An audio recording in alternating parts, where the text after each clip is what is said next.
അപ്പോൾ ഇന്ന് ഞാൻ മുത്തേക്കുള്ള ഒരു പാട്ട് ട്രൈ ചെയ്യാൻ പോവാണ്.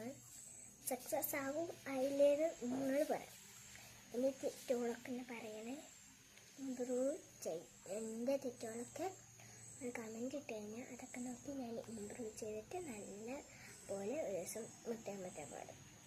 മഞ്ഞോളം പോലെ മനസ്സിൻ പുണ്യാഹം